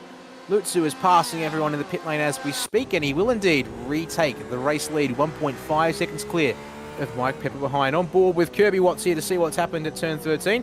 So back down to first gear, and yeah, despite the fact these cars have some traction control, Matt, just didn't really respond to the car going around there with counter steer from the onboard angle at least, but as a result puts the left front corner in, but he does get back by Ray Oliver, so up to 5th place once more for the 67 machine at the exit of turn 1 there.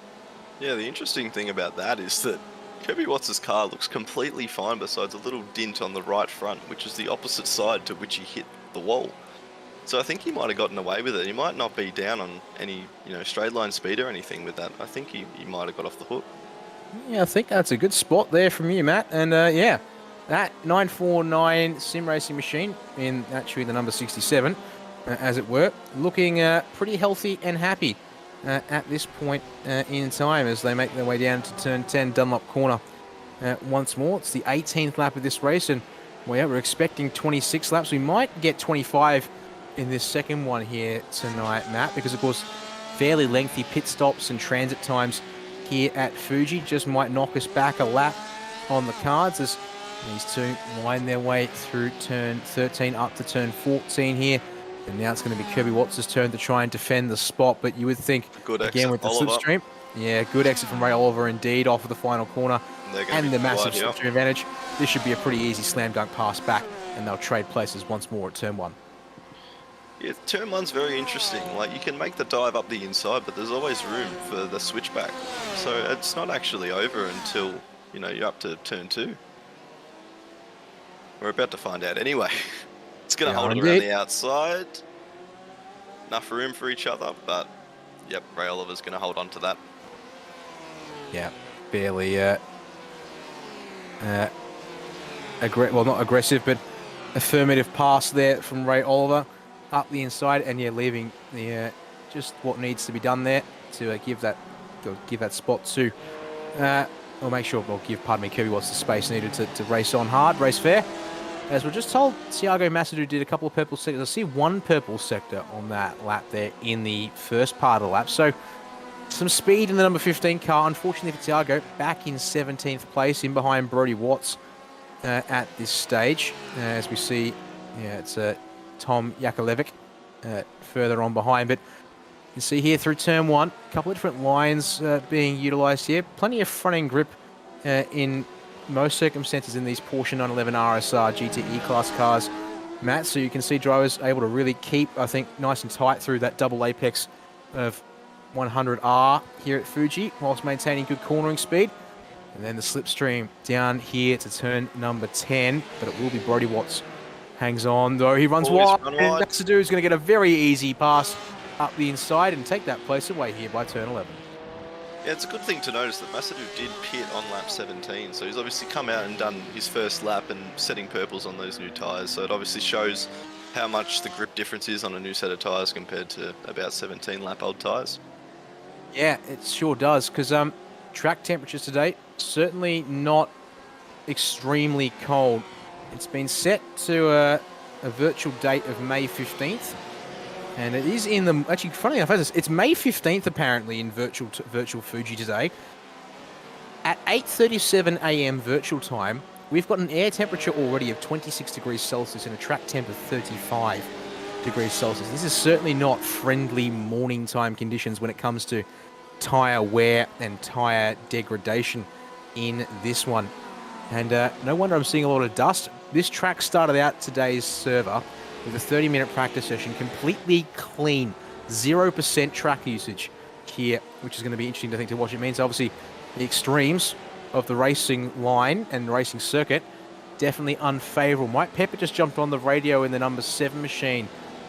I think that might have, let's see here. Let's have a quick look on my end. A bit of lap traffic. Looks like it was Barry Punter stepping aside there. So I think that was actually more just a case of quick thanks there from Mike Pepper. So all good, no worries there as they make their way down the front stretch once more. 21 lap, or Fuji first lap, getting started as we check back in with a fight for 4th through 7th. Davey Hughes at the back of the group, but for how long? Going to try and get up the inside of Kirby Watts and then get on the back of Ray Oliver and Dean Hunt here, Matt, in the next couple of corners, you'd hope. But slipstream for Watts on the outside, going to give him a chance, but oh my goodness, the send! Oh, I thought that might have been 2 in 1 under brakes there, Matt. Thankfully, it's just the 1. Yeah, exactly right, and once again another turn 1 pass, so it seems to be the hot spot for passes tonight in both races.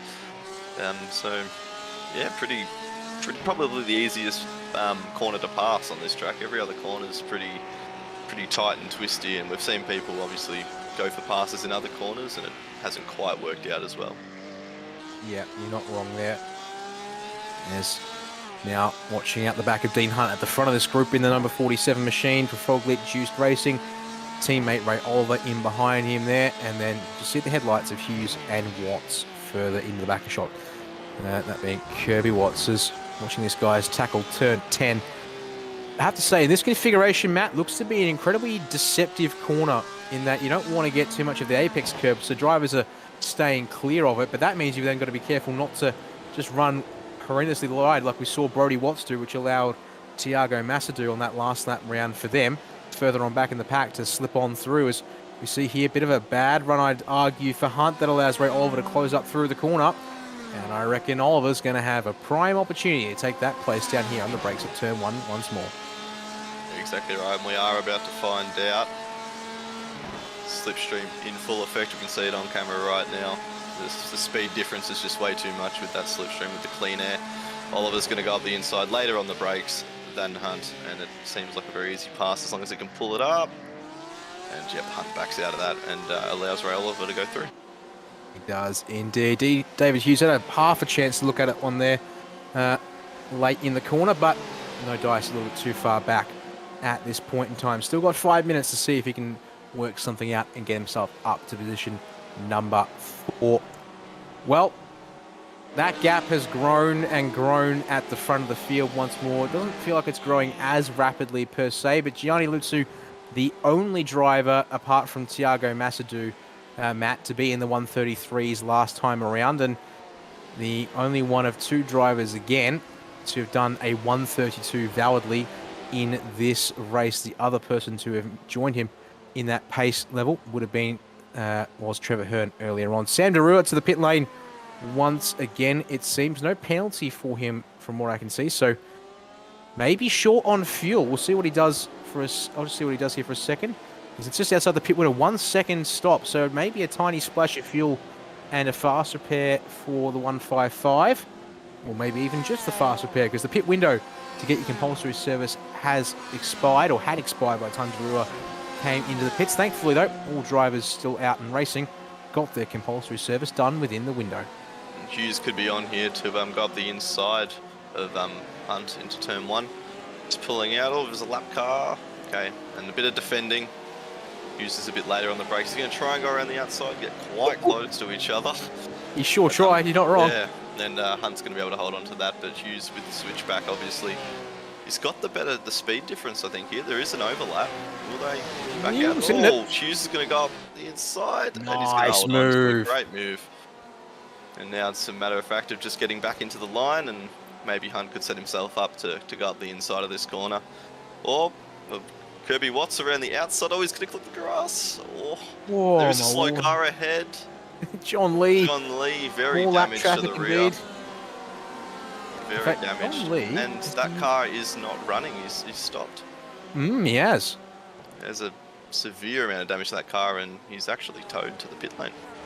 Okay, well, that means we won't be seeing John back out on track. He might sneak out on track again in time, but given we've only got 3 minutes on the clock, I reckon he might just call it there for the night. So, dramas for the 33 at the dying stages of tonight's race. And yeah, look at that. David Hughes, has absolutely checked out from Dean Hunt. Looks like the 47 was most definitely the cork in the bottle of the group. So, Kirby Watts, it's your time to shine and get on by here in the 949 Motorsport, one of the 949 Motorsport machines here tonight, as we then jump back on board with Hunt. And there's one heck of a water bottle there for Dean Hunt. As down the front stretch we come, but Kirby Watts looks like he's going to have to be a send on the brakes if that 67 wants to buy here this time. And he gets close, but not close enough to get up the inside here, Matt. So Hunt holds the spot for at least one turn longer. Yeah, a tiny bit of a lock up there too. There's the lapped car of Akers in between this pack, and he's very early on the brakes. Actually going to hold up Dean Hunt here. Very close to each other. He's going to move out the way and hopefully let Watts through. Yes, he does. He's clear now. And but Watts could be able to make the most of this. He could go up the inside. No, he's going to back out. No, he won't. There's actually been trouble further on back at turn 1. Ross Allen's just gotten around a bit sideways, and I think Kyle Ridley. Yeah, looks like Kyle Ridley involved in that one because there was a redress there on the exit of the corner. Now we just saw picked up on the broadcast for a second Scott Stevens and Joe Capone going at it for position number 11. As indeed Kirby Watts looking to the outside round turn 10 on Dean Hunt. He's actually going to finish the deal here. Has to go deep. The brakes is contact at the rear quarter. Oh, that will rough up the back of the 67. And look who's going to come through. It's Cameron Edwards who's showing up on the scene here. Try and take an opportunity over this one here. So this is going to be interesting. Does Dean Hunt redress with Kirby Watts? Cameron Edwards will send it up the inside for the final turn. That will completely ruin the run for Dean Hunt. But they're going to be right on the bumper of Edwards. And how about this? While this is all happening, the white flag is out. We've got one lap of racing left to go. Wow, and they're about to go 3 wide down the main straight. Oh, here we go. No one's giving an inch. Edwards on your left. Hunt in the middle. Watts on the outside here for turn 1. It'll be Edwards who actually breaks way early there in the dusty inside line. He's not going to have any dog in the fight for the apex of turn 1. It actually will be Dean Hunt who takes the lead of the group here on the start of this final lap. P6 for now, but Kirby Watts to the inside for turn 3. Just like we saw a couple of laps back for David Hughes, actually doesn't commit, and therefore it's going to be Hunt who stays ahead of the group. So they're still going at it here in this fight for P6. We come up to the hairpin for the final time. Oh, Hunt covers it off as Kirby Watts wanted inside, but it sends Hunt deep on the exit. Oh, swipe that almost took the rear diffuser off the 67. It will allow Kirby Watts through, but Cameron Edwards surely now's the chance with a slipstream towards Dunlop corner, but he has to respect the space for Dean Hunt here at turn 10. They'll go single file here, and I think this means we can get a chance to check in with the race leader. He's coming down the front stretch, and it now means that despite chaos in race number 2 here, Matt, it's going to be a clean sweep for the title defense attempt here from Gianni Lutsu. The number 1 goes number 1 3 times tonight. He wins the opening round here of the Southern Cross Esports Summer Series at Fuji. Mike Pepper will bring it home in second with Trevor Hearn to round out the podium. Oliver and Hughes for your top 5. Watts, Edwards and Hunt coming to the line, and I think Kirby Watts is going to hang on here, Matt. Yeah, I think so. The draft's not strong enough for Edwards here. What a race, Dan. That is just battling non-stop for 40 minutes. That is awesome to watch. Indeed. Start-finish line is up near the pit entry, so it's about halfway down the straight, so you really have to be on it here with the exit off the final turn. And speaking of, it looks like Kyle Ridley better off of the final corner compared to Brodie Watts. They looks like they'll indeed finish 15th and 16th as they were there at the final corner. And that now leaves a handful of drivers to bring it across the line. Looks like though they're all more or less by themselves here, which means that we'll get a chance to head to our race results in just a moment's time. Yes, and Ross Thallon as well has a meatball flag crossing the line.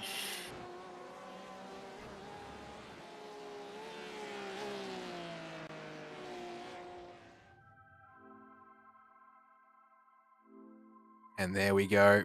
Everyone across the line. We can now turn our attention to the results here from the second race, the Southern Cross Esports Series Summer Series.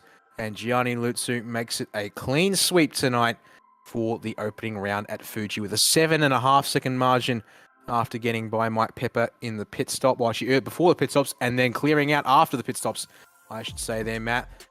Pepper, though, I think will be fairly happy with a second place coming from outside the top 12 as well to boot in that second race. Trevor Hearn, a mega drive from him. The biggest gains here tonight, up 21 spots to finish on the podium here in race 2. There in the number 4 car. Ray Oliver will bring it home there in 4th place ahead of David Hughes in 5th. It was then Kirby Watts, Cameron Edwards and Dean Hunt in that little battle pack to the end. 16 spots gained as well. Double digits for Cameron Edwards tonight there. So one of 4 drivers in the top 10 to make big moves forward tonight. Dean Hunt, unfortunately, started up near the front. Stays in the top 10, but we'll have to settle for 8th place there tonight. And then Ben Bray and Alex Zani round out your top 10 here at Fuji in race 2. Yep, and in 11th we have Scott Stevens. 12th is Capone, followed by Estebar, McAdoo, Ridley, Watts, and Thallon, who did have the meatball flag crossing the line, unfortunately. Followed by Jakulovic and Coburn, and rounding out the top 20 is Travis Dinan.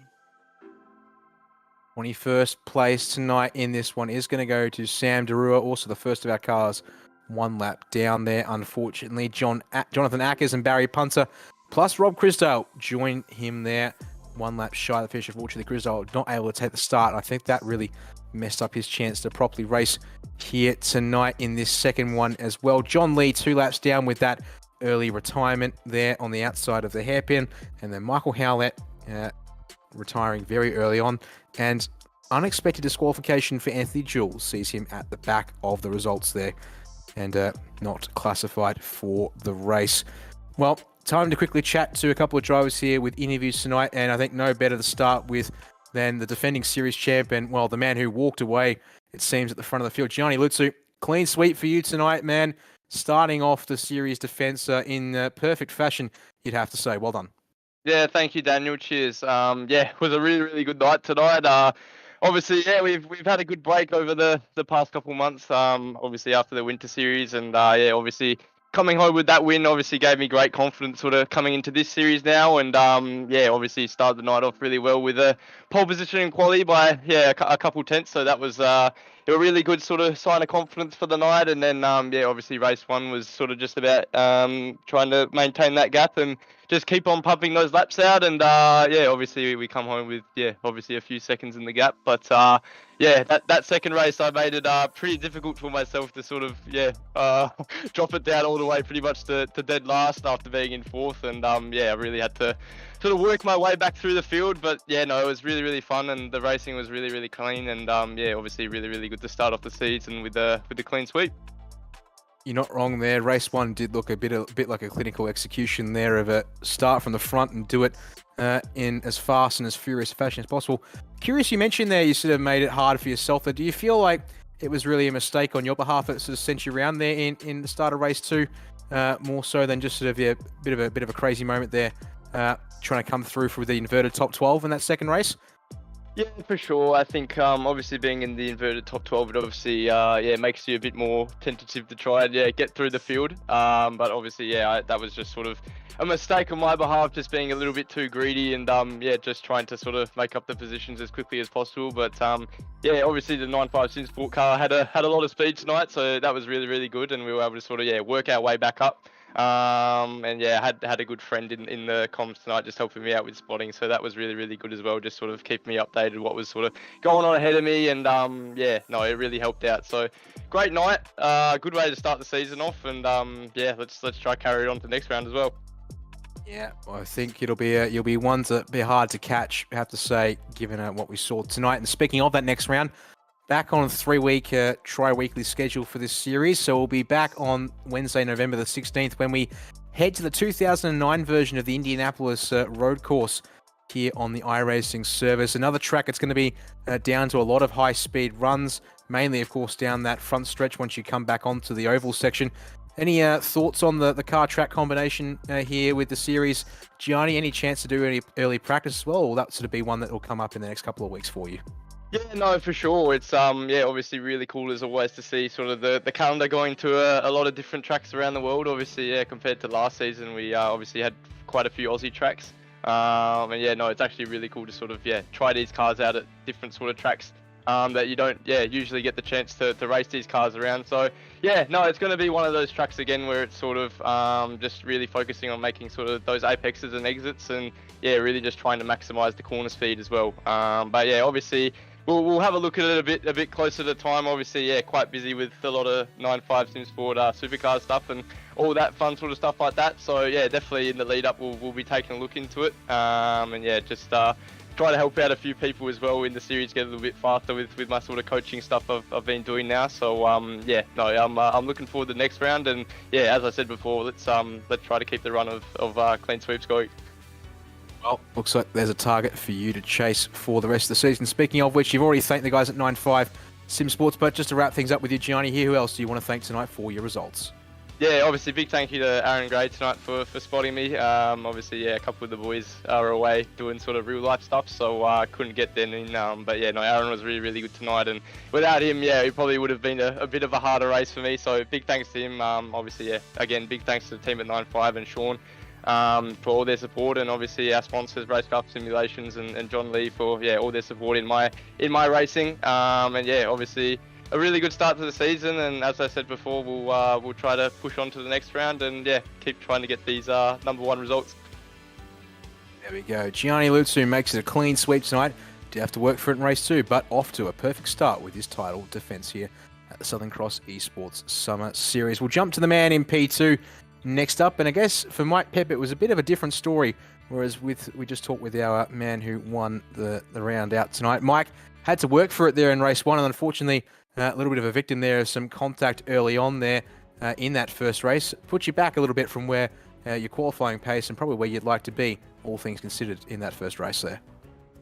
Yeah, I think I had the pace for a decent finish in race 1, but just one of those things. A bit of contact and that was that. I think I went to 23rd or something. So, but I had some decent pace and then a good recovery in the feature. So, yeah, decent start.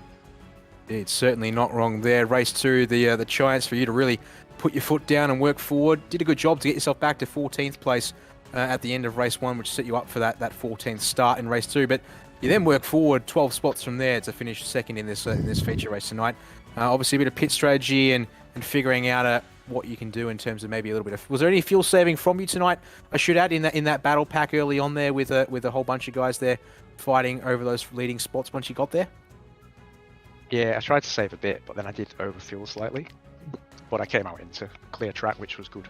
So yeah, could have just added a little bit less, which may have just saved a little bit of time. I think Gianni hit me in the pits, which was frustrating, but I couldn't hold on to him anyway, to be fair. So yeah, it looks like Gianni will be one to catch this season. You're not wrong. Yeah, he's rapid. So, but it was nice to finish second, so it was good. Indeed. Look forward to seeing what you can do this season, Mike. And well, with that pace in race 2, I think with hopefully a bit of better fortune in the first race tonight, I think we'll be having a good chance to maybe close down that gap as the season goes on. We head to Indianapolis's 2009 road course next. Have you had a chance to look at the combination and test it out yet, or will that be something coming up in the next couple of weeks for you? No, that'll have to come up, and I think I'll have to do that next week, because I don't think I've not raced it for a long time, so yeah, I'll have to have a bit of practice. But we had some fun with some of the rivals. I think Daytona last season was a great race, so hopefully it's similar to that. Yeah, we'll see how things go there in that case. Indeed. Before I let you go, Mike, who do you want to thank tonight for the result here? Just a big thanks to Can again for organising. I think we're doing really well, aren't we, as a series? Third one, decent grid size again. Again, shout out to Ray for setting everything up. And then to Braden for our liveries, because they're wicked. Really cool. Good looking liveries. So yeah, thanks, mate. Indeed. Frog Leap Juice Racing looking strong here in the Summer Series for 2022 and 2023. Thanks, Mike, there. P2 tonight. Look forward to seeing what you can do in the next couple of rounds of the series. And the last man to talk to tonight, the man who ended up 3rd place on the podium here in race 2. Had to work for it though, Trevor. Unfortunately, race 1, quite the tale of woe for you there. After qualifying in 4th, you end up back in 24th place and having to a real struggle street there in that one, unfortunately. Yeah, the first race was pretty rough. Unfortunately, Brody in front of me, he started in 2nd gear by mistake, so he missed the start, and I just didn't have the presence of mind to back off before getting past him, and I picked up a drive-through penalty for passing before the start-finish straight under yellow flags. Oh, so that explains what happened there. So, Okay. unfortunately, yeah, it's an unfortunate procedural issue there, and I guess, yeah, a bit of a shame, but I guess that one now will be in the back of your mind there going forward, to say the least. But you did an absolutely epic drive, I have to say. Biggest place gain there in the second race tonight to come from 24th to get it up on the podium. And I guess any sort of tricks as to how you got it done there? Was it all sort of in the early laps, or had you have to pick people off continuously along the course of that one there? I was really lucky at the start. It was a fair bit of chaos, as you guys saw, and after the first lap I was in 8th position somehow, so I only think I made a handful of actual overtakes, which was pretty good. I feel like I possibly could have won it if I didn't have that spin in turn 1 halfway through the race, but you just get a bit keen under brakes on this track with the hairpin, and yeah, luckily I just didn't take Ray Oliver out with it. Yeah, fair points indeed. Well, clean car, head on the swivel. That certainly makes that one critical and also very valuable in your case. And also looking forward to that kind of confidence then, because I think you're going to need it to catch Gianni based on what we've seen so far tonight. We head to Indianapolis in 3 weeks' time for the second round of this summer series. Have you been racing at Indianapolis recently, or will that be something you'll have to get your eye back into in the next couple of weeks in the lead up here? I've never done much racing in Indy, but unfortunately I won't be able to make the second round as I'm actually flying off to Japan tomorrow. So it must be just some good luck with the holiday, why I sort of had a good position finish here. Well, there we go indeed. Hopefully then see you back for round 3 and the rest of the season as we progress through December and the new year. To wrap things up before we let you go tonight, Trevor, who do you want to thank for the result here in race 2? Obviously SimSpeed TV for broadcasting, and Southern Cross ESports for putting on a great season, and all the sponsors, and teammate Brody Watts. We've always been great tail gunners for each other, and my team that I'm in, 949 Sim Racing, for our team owner Rob for doing all the paints. Always been really thankful for that. Well, there we go. Trevor Hearn rounds out the podium tonight here in the feature race at the Southern Cross Esports Summer Series. And that means it's time for us to wrap things up here tonight, Matt. And a solid round of racing. Good battles up and down the field. These guys do know how to bring it in this 911 RSR. And we head from one high-speed circuit in Japan to another high-speed circuit here. As I was mentioning, the 2009 version of the Indianapolis Motor Speedway's road course. So we've got ourselves a flat-out run once you come off the infield all the way around what is technically IndyCar Turn 1, down into the front stretch where we then head back into the infield once again here. Not only that, we obviously saw multiple cases of 2-3 wide going to T1 tonight, but I can only imagine at Indianapolis that there might even be 4 wide going into T1. Oh, if you gamble on 4 wide at Indianapolis, someone's going to have to bail out before you start turning in for that opening corner. But we look forward to bringing that action for you then. It'll be on Wednesday, the 16th of November from 9:30 p.m. Australian Eastern Daylight Time for us, at least bringing you this series over from the East Coast. If you're joining us from the West Coast, it'll be at 6:30 p.m. Australian Western Standard Time. There's the rest of the schedule coming up. There's 6 rounds across starting here in October. We'll wrap that season up in February in 2023. On behalf of us here at SimSpeed TV, my name is Daniel Yeaman. Big thanks to Matt Bowler for joining us in the commentary box and getting his eye in and a taste for commentary here with SimSpeed. To Jake Kennedy once again on production with us here at SimSpeed.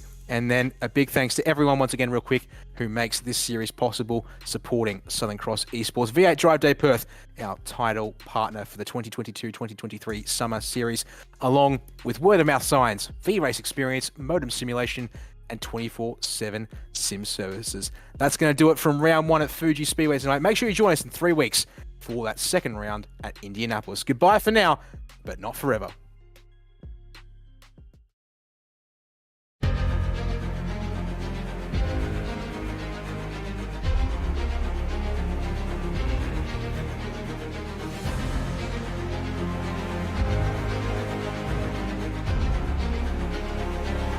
This is fantastic. This is GT racing right now.